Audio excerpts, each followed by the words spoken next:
for the serious gamer. What's going on, guys? It's Colin, and this is the first game of Conquest I'm bringing you here for Next Gen Tactics, and it is on Arica Harbor.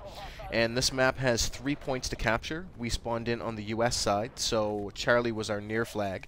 But what I did was, with one of my squad mates, we hopped on a quad bike and circled around the back. And what I want to do is try and hold this house right here so that we can capture Bravo. And unfortunately my PVR didn't kick in right at the beginning, but you didn't miss much. Just rode the quad bike down and then took up a position on that balcony where you saw me start the game. So what I want to do is actually just try and hold down this house and that balcony, which I've found to be pretty good spots in order to maintain control of Bravo. And the longer that we can hold this, the better. Because this is a fairly tight map for Conquest, control of Bravo and map control in general is really important, but I find that the team who controls the middle is going to win the game more often than not, unless the other team is drastically outkilling them, which was not the case here for us. So I'm going to head up on the roof here to take a look around, which ends my initial streak. I think I get like a 6-kill streak to start the game, but then a mortar strike gets planted right on my head. So, you know, that's one of the downsides to trying to hold a position like that for too long. But, you know, I'd rather kind of hold it down and go down fighting for it than, you know, move around, just because of the nature of Conquest and, you know, trying to hold the points as much as possible. And here, what I've done is I've spawned in on a squad mate who had made his way into this garage by Alpha, which is one of the more popular points to cap that flag. And what I want to do is just try and maintain as low of a profile as possible while taking out any enemies that are coming after me, so that my squad mate can circle up and around and clear out the area. And if I'm able to, you know, just keep a spawn point, then he doesn't have to be as careful. He can go out and die a couple of times trying to clear them out, but now we do start capping the flag, and he's going to come in and help me with it. And eventually they catch on and they start firing explosives at the garage, but by then it's too late for them, and we've now capped Alpha. So if you take a look at the lower left on the scoreboard, we are capping Alpha, we own that, but you know, now the enemy's taking Bravo. So that's kind of the way that this map goes. So my squad mate's going to head to Bravo. What I want to do is head in towards their spawn, which is down towards this train bridge. And they can spawn down at the bridge, but they can also spawn to my right. And so, unfortunately, I don't last too long down here, but what I want to do is just push them back a bit and take away a few tickets from them. But if we lose control of Bravo, then they're going to have an alternate place to spawn, and you know, we're not going to be able to lock them down. I see this recon guy, and I'm going to take him out, but then I'm going to get picked off and have to go back into the action. But in Conquest, you have the ability to spawn at your deployment. You can spawn on one of your squad mates if they're still alive, and you can spawn on any of the points that your team currently holds.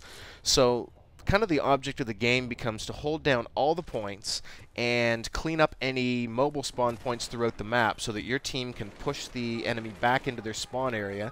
And you know, in some maps, once you do that, it's almost insurmountable. They can't get out. But here on Arica Harbor, there are enough flank routes out of both of the spawn points that you don't tend to wind up in a situation where it's brutal spawn killing, which I really am not a fan of. I don't have a whole lot of fun doing it, so you know, I would prefer that the game be competitive, although I do like the fact that you know, there's a lot of action on Arica Harbor, and you know, a lot of it is in and around Bravo, so that's where I want to be to maximize my kills. And you know, again, I don't play a whole lot of Conquest, so this was actually a decent game for me. You know, it's better than a 2KD, and I got, you know, more than 30 kills. So I'm sure that many of you have had far more stellar games, and I myself have had more stellar games. I just haven't recorded them. But you know, I did want to just bring some basic Conquest and give my thoughts on it because a couple of you have asked for it. And if you look at the mechanics of the game, it looks a lot like Call of Duty Domination. But there are some differences. And, you know, in Call of Duty, there's always 3 points on the map, whereas in Conquest, there may be more depending on the size of the map. Here, there happens to be 3, but you may actually find 4, or actually, I think some maps even might have 5 that you have to hold down. And it's okay to hold them all at one time, as long as you have map control and you are able to basically set up a perimeter around the enemy deployment so that you can prevent them from getting out. On this map, again, as I said, that's difficult because there are so many wide flanking routes, and they can get around you and take either Bravo, or they can circle around and try and take your near flag, which in our case here is Charlie. But there are two ways to win the game. And basically what happens in this game type is that each team starts out with a number of tickets, and on Arica Harbor it's 350 tickets, and when one team reaches 0, they lose. So there's two different ways to deplete the ticket count of your opposing team. One is to hold the majority of the flags, and when you hold the majority of the flags, they start to bleed tickets, regardless if there's any killing going on or not. The other way to deplete tickets is to straight out kill them, and every time you kill an enemy and they have to respawn, they lose 1 ticket. So if you wind up in a stalemate for the number of points held, the team that's more proficient at killing the others, they're going to win the game. And if you have a team, if both teams are roughly equal at killing, then the team that holds the most points is going to win. Now in this case, we held the majority of points for a lot of the game. I don't know if it was more than half or not, but we were doing a better job at killing the other team, and so we wound up winning by, I think it was 100 tickets or so. So, you have to focus on both.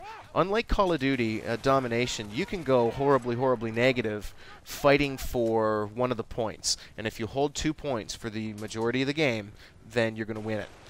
In Battlefield, you can't do that. You can't keep rushing in and dying in order to try and hold a point, because if you go 1 in 50, then the ticket bleed isn't going to of you holding the majority of the points isn't going to offset the number of tickets that you've surrendered to the enemy. So you do have to kind of balance your gameplay to be objective oriented, but also at the same time defensive enough so that ideally you go slightly positive across the board.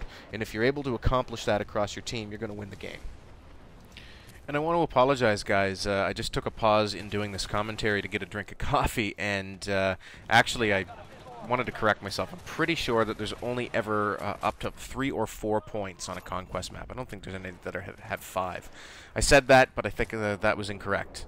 I can't find that out for sure right now, but I just haven't played enough Conquest to know. And right here, I get picked up and Rambo revived, and unfortunately the area wasn't cleared, so I got picked up and got put right back down again. So I don't like it when that happens, but I don't fault the medic really, because you are trying to preserve tickets and you're trying to maintain a stronghold. So when in doubt in something like this, you can try and revive. And anyway, it just didn't work out. So right now we're in a situation where we're still battling it out for flags. And as you can see in the lower left, when they start flashing, that means that it's being taken. And we've now lost Charlie, and we're in the process of taking Alpha, and it just kind of goes back and forth and round and round. Now I think at this point we're going to take we're going to take Alpha back, and what I want to do is just kind of hang out around this area, and I found that this is a pretty good perch. Now if this wall's blown out, then you can kind of keep an eye on their deployment and also on the Alpha flag. So my squad, and unfortunately, you can only communicate with your squad, and in this case, we're in a squad of 3. They're going to go back and try and recap Bravo, and what I want to do is just keep an eye on Alpha so that we can take that down, because in all likelihood, the other teammates that we aren't communicating with, well, I would hope anyway, that they would make a push back to Charlie. So right now you can see that on the mini-map there's a green dot there by Bravo as my squad mates are trying to take that, and right now I'm just trying to hold off anyone from recapping Alpha. Now at this point we're in the lead by over 100 tickets, so it's not as critical to to maintain all the points, but by maintaining map control, you make it more predictable as far as where the opposition's coming from. So I can kind of rack up some kills by staying in an area where I know they're going to be coming from. And ideally right now someone would go grab the Charlie flag so that they would get pushed back in their deployment. And when that happens, the spot that I was just sitting in right there is absolutely fantastic. You have an outlook of you have a lookout over their deployment and the Alpha flag, which is really good. Now I realize that I've been stationary a lot and doing a bit of long-range shooting, and another thing you may note is that I'm also using the AN-94 again, and I think this is the game where I get like my 9th gold star, and I've since finished off my platinum, and I am using other weapons now. So, you know, you can look forward to gameplay with other stuff other than the AN-94. I realize that I've put out a couple of matches recently with that gun. And, you know, I'm just still patrolling the area. I'm making sure we don't lose Alpha, and I'm watching their spawn. Although right now we lose Bravo, so what I want to do is just kind of take the higher ground and scope things out. And right here I spot 3 enemies, and I put some shots into them. I know I'm not going to win this gunfight, so I just chuck a nade, and I'm going to go get some cover. And I get a really nice lucky double nade right there, so I was pretty pleased about that one. And that's at the point where I just kind of looked down and said, you know, I hope my PVR is working, because this is turning out to have some cool moments in this game. And it was a pretty solid win for us. So when you're playing Conquest, you know, even though you may have a sizable lead, you really don't want to take your foot off the gas pedal until it's all said and done, because I've been in a situation where my squad and I have spawned into a game where we were down by over 100 tickets, and we're able to actually come back and win by taking the points and not surrendering a lot of deaths to the enemy. And so you always have to be careful of that.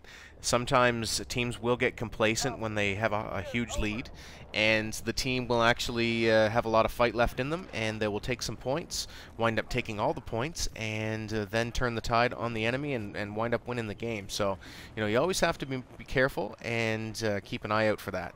And as you can see, like right to the very, very end, I'm just making sure we're holding points down, and, you know, just trying to get some kills, but primarily just focused on the points we're holding, you know, what we're losing and what's going on the map. And when there's only 3 of us in a squad, you know, that's really important. We don't want to push too much and like spawn trap them or anything, because we're not going to be able to do that with just 3 of us. I don't think, not on this map. So, you know, it's best to just keep focused on the objectives and you know, getting the kills that you can while doing that. Anyway, I'm not going to talk much more about the gameplay. I've probably talked too much about it for a fairly straightforward game of Conquest. You know, I'm sure most of you are probably already familiar with this game type and are probably more proficient at it than I am. So, just wanted to put out there, you know, what would you guys like to see next? I think I've covered Arica Harbor in pretty good detail, and also Valparaiso and Laguna Presa. So if you guys have anything else that you'd like to see from maps, you know, what would you like to see next? Game types. I do have a bit of Conquest I can do, although that's really not my preferred game type. Hoping to get into a little bit more Squad Rush, which is a 4v4. Might be a little bit slower, but you know, that could be interesting as well. And I'm always up for Squad Deathmatch, because that's one game where you know, there's very little BS in the game. It's just you know, your squad and your squad skill. So, you know, we usually play a few rounds of that as a warm-up before we go into the objective game types, and usually works out pretty well. So, you know, I'm up for whatever. I haven't covered all the maps for Rush, which you know, that would probably be my preference. It's just a function of what to do next. And I guess my least preferred map would be Atacama Desert. So now that I've thrown that out there, I'm sure that some of you will now put that up as what you want to see. The YouTube community tends to be sick like that. I had a contest, or had a vote on my channel once about what video people wanted to see, and I put 2 up that were actually a loss that I played, and overwhelmingly that's what they wanted to see. So anyway, let me know, guys. I don't have a whole lot of Atacama Desert footage, but I can go get some, or you know, whatever else. I'm pretty open to whatever you guys want, and I don't have a whole lot of losses in the archives to analyze for you. I think I might have one on Valparaiso that I could give you some thoughts on, but basically it boiled down to our squad of 4 being the ones pushing forward, and you know, the rest of the team kind of staying back in our base. And I don't know if they were boosting or if they were just sniping or what was going on, but you know, it's pretty straightforward why we lost. But anyway, yeah, let me know, guys. I'm open to anything. I get the game-winning kill here to finish this off, and you know, as I said, solid game, north of 30 kills, 2.0 or better KD. So hope you enjoyed. Let me know what you want to see next. Cheers. Talk soon.